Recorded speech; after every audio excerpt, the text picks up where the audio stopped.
The world was once a symphony of voices, a chaotic blend of song and conversation that filled every corner of the sky. Now, the silence is so heavy, it feels like a physical presence, pressing down on the crumbling ruins of a forgotten era. Ilara stands alone amidst the skeletal remains of a great city, her eyes scanning the horizon for any sign of life. She carries the whole tribe on her shoulders, seeking the truth of why the music died. I can almost hear it when I close my eyes, the ghost of a sound that shouldn't exist in this empty world. My father told me stories of a great resonance that connected all living things, but now there is only the wind.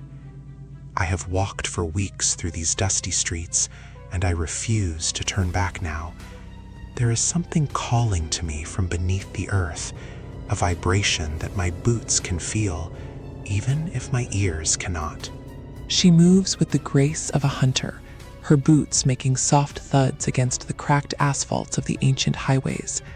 Every shadow seems to hold a secret, and every rusted piece of metal tells a story of a craft long perfected and then discarded. The sun hangs low in the sky, casting long, distorted shadows that stretch across the valley like fingers. She reaches for her pendant, which begins to pulse with a faint, rhythmic amber light. You are closer than you realize, Ilara, but the path ahead is fraught with the echoes of those who failed before you. The resonance you seek is not a prize to be taken, but a harmony to be understood and joined.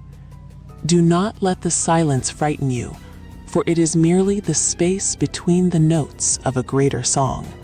You must keep your heart open to the vibrations of the stone and the steel.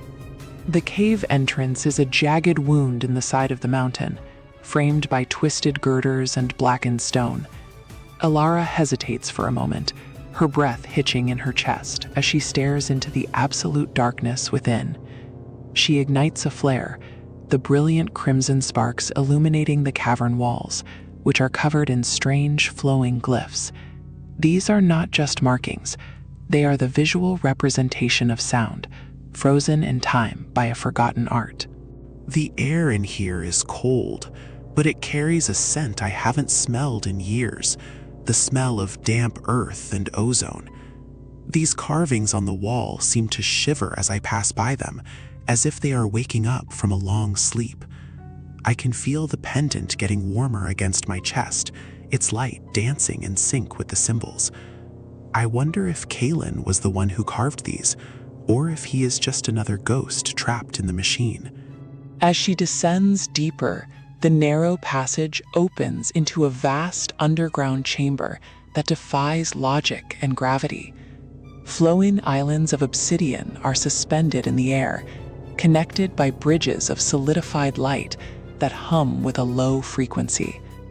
In the center of the chamber stands a towering monolith, its surface smooth and dark as the midnight sea. This is the heart of the resonance, the source of all the world's lost melodies. The monolith is a record of everything that has ever been felt, a library of emotions translated into pure frequency. Our ancestors thought they could control it, but the weight of their own discord eventually shattered the harmony. You must be the bridge, Ilara, the one who can reconcile the silence of the present with the noise of the past. Touch the surface, and do not be afraid of what you might hear. My hand is shaking, but I can't stop now after coming so far across the wasteland. The monolith feels like it's breathing, a slow and rhythmic pulse that matches the beating of my own heart. If I do this, I might never be able to go back to the world as I knew it. But a world without sound is a world without a soul, and I would give anything to hear a voice again. When her palm makes contact with the cold obsidian, a shockwave of color and sound erupts from the point of impact. It is not a noise of ears, but a noise of the mind, a flood of memories, laughter, and cries that drowns out the silence. Ilara gasps as she is shown visions of the world in its prime, vibrant and loud and terrifyingly alive. The monolith begins to glow from within, cracks of gold spreading across its dark surface like lightning. It's too much. It's everything all at once. Every secret and every lie ever whispered into the dark. I see the cities rising and falling, and I see the people dancing to a rhythm that never stops. I can feel their joy and their pain as if it were my own, 1,000 lifetimes compressed into a single moment. I have to hold on. I have to find the center of this storm before it tears me apart. The chamber begins to shake as the ancient machinery buried beneath the floorboards groans back to life. Dust falls from the ceiling, and the bridges of light begin to flicker and spark with unstable energy. Ilara clenches her teeth, her fingers digging into the surface of the monolith as she fights to stay grounded. The pendant around her neck is no longer just glowing. It is a beacon of pure white light that pierces through the chaos. You must find the note that brings balance, the one frequency that can settle the unrest. Listen to the silence within the noise, Ilara, for that is where the true power of the resonance lies. You are the conductor now, and the world is waiting for your command to begin the new movement. Do not let the ghosts of the past dictate the music of your future. Slowly, the chaotic visions begin to settle into a coherent pattern, a tapestry of light that wraps around Ilara. She finds a single, steady vibration beneath the screaming frequencies, a note of peace and endurance. She hums along with it, her voice small and fragile, but gaining strength with every breath she takes. The monolith responds, its golden cracks softening into a warm, inviting glow that fills the entire cavern. I can hear my own voice for the first time, not as a sound in the air, but as a part of the world itself. It's a simple melody, one my mother used to sing to me when the nights were at their darkest. I am weaving it into the monolith, letting it act as a thread to pull all these disparate pieces together. The silence is finally breaking, and it feels like waking up from a sleep that lasted for centuries. Outside the cave, the world begins to change as the resonance spreads through the earth and into the atmosphere. The dry riverbeds begin to hum with a low vibration, and the rusted metal of the old cities vibrates with a newfound energy. In the distant camps, people look up from their chores, their eyes wide with wonder, as they feel a sensation they cannot name. The first birds of the season begin to chirp, their songs amplified by the waking planet. It is done, Ilara. The cycle has been reset, and the music has been restored to the people. But remember that a song must be cared for, or it will eventually fade back into the void from which it came.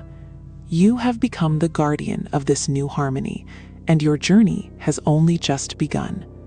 Go back to your people and teach them how to sing once more. The chamber is quiet now, but it's a different kind of quiet, a peaceful rest rather than a hollow emptiness. I feel exhausted, but there is a fire in my soul that I know will never be extinguished again. I look at the monolith one last time, seeing my own reflection in its polished surface, and I don't see a scavenger anymore. I see a pioneer, the first of a new generation that will rebuild everything we lost. She makes her way back up through the tunnels, the glyphs on the walls now glowing with a steady, reassuring light. The air feels lighter, and the darkness no longer feels like an enemy waiting to swallow her whole. When she finally steps back out into the sun, she is greeted by the sound of the wind through the trees. It is the most beautiful thing she has ever heard, a simple rustling that signifies the return of life. The valley looks different now, or maybe it's just that I am seeing it through different eyes. There are colors in the sky that I never noticed before, and the smell of the grass is overwhelming. I want to run all the way back to the village and tell them everything I've seen and heard. I want to tell them that we don't have to be afraid of the silence anymore. As she nears the village, the people come out to meet her, sensing the change in the air before they even see her. They see the glow of her pendant and the light in her eyes, and they know that she has succeeded in her impossible quest. They stand in awe as she begins to describe the monolith and the music of the spheres. For the first time in generations, there is a sense of genuine hope in the community. Gather around, everyone, and listen closely to what the earth has to say to us today. It is not a gift that I bring, but a memory that we all share deep within our bones. We were never meant to live in a world of silence, and we were never meant to be alone. If we listen together, we can find the rhythm that will lead us into a new age. The villagers begin to experiment with sound, clapping their hands and stomping their feet to create their own rhythms. It starts as a hesitant, clumsy noise, but soon it grows into a powerful beat that echoes through the valley. Alara watches them with tears in her eyes, knowing that she has given them back their humanity. The music is not just in the air, it is in the way they look at each other and the way they move. The first notes are always the hardest to play, but they are the most important ones in the entire piece. You have taught them the value of their own voices, Alara, and that is a lesson that will sustain them for years to come. But do not forget that there are other monoliths out there, other places where the silence still reigns. The world is large, and there is much work to be done to restore the full symphony. I know, Kaylin. I can feel the pull of the other resonances calling out from the far reaches of the continent. My work here is just the beginning, a single spark that will eventually light 1,000 fires. I will stay here long enough to ensure my people are safe and their song is strong. After that, I will take my pack and my pendant and head into the unknown once more. The night sky is no longer a void of blackness, but a canvas of twinkling stars that seem to pulse in time with the village's song.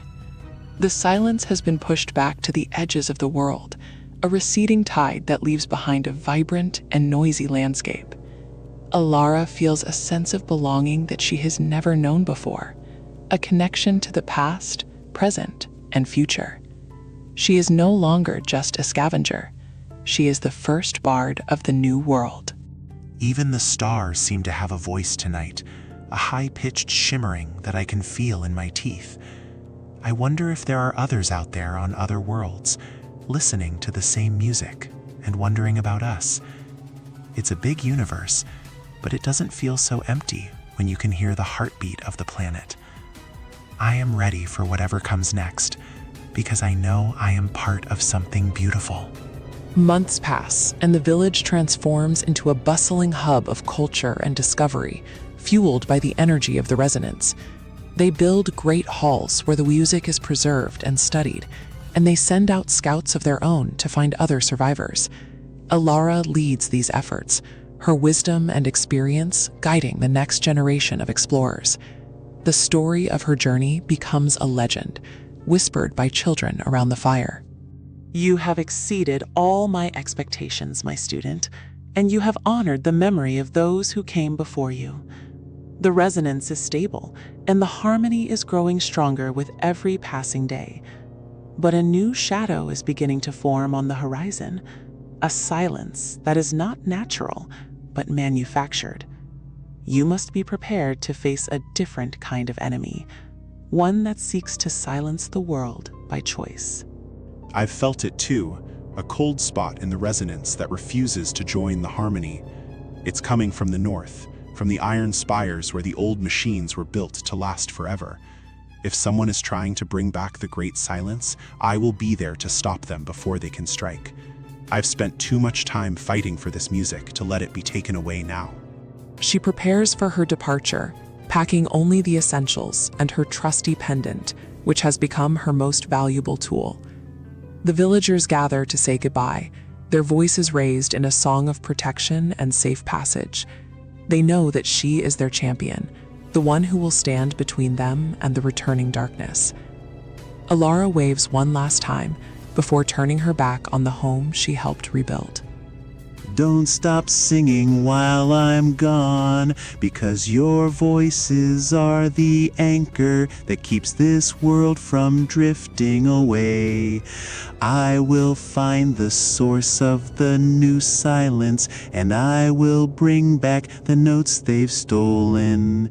Keep the fires burning and the music playing, and I will find my way back to you. The journey is long, but the song is eternal. And so, the scout becomes a wanderer once more, a lone figure in a vast and changing world.